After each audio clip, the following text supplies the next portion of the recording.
world is facing 4 crises that we must address at the same time if our children and grandchildren are to have similar opportunities to live as we do today.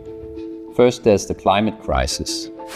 More extreme weather is making it harder to live. Then there's the resource crisis. In few generations, we've used up resources that took the planet millions of years to produce and that we depend upon. Then there's the biodiversity crisis. Animals and plants disappear at rates that vastly exceed natural extinction rates, and this threatens the function of the ecosystems.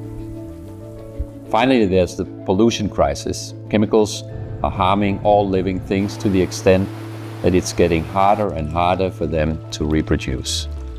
Absolute means that nature's limits are non-negotiable. Sustainable is when our needs can be met without compromising the ability of future generations to fulfill their needs. It is absolute sustainable when nature's limits of what it can tolerate are the measure of how much we can allow our products and actions to affect the climate and the environment.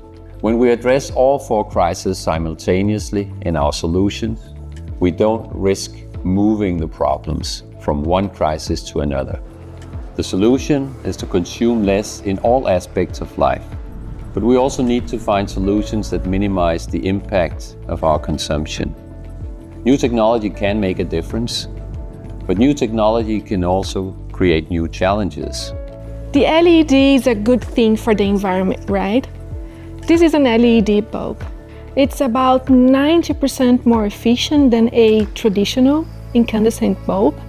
It also lasts about 25 times longer than the bulb it is replacing. But we use them for longer and we use many more of them.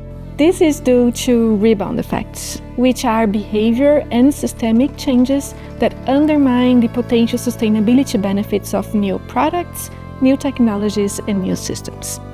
At DTU, our research shows that about 47% of all potential sustainability benefits are never achieved due to rebound effects.